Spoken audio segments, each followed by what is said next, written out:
എന്തോ ഒരു കഷ്ടമാണ് പഠിച്ചത്. എനിക്ക് ഭ്രാന്ത് കേറുണ്ടാക്കും പറഞ്ഞു സഹിക്കണേന്നൊരു പരിധി ഉണ്ട്.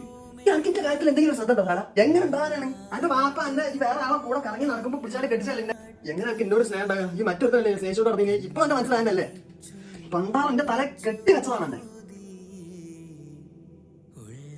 എന്നെ കൊണ്ട് സഹിക്കാൻ വയ്യ. ഇതേ ഒരു സെക്കൻഡ് ഹാൻഡ് പ്രോഡക്റ്റാ.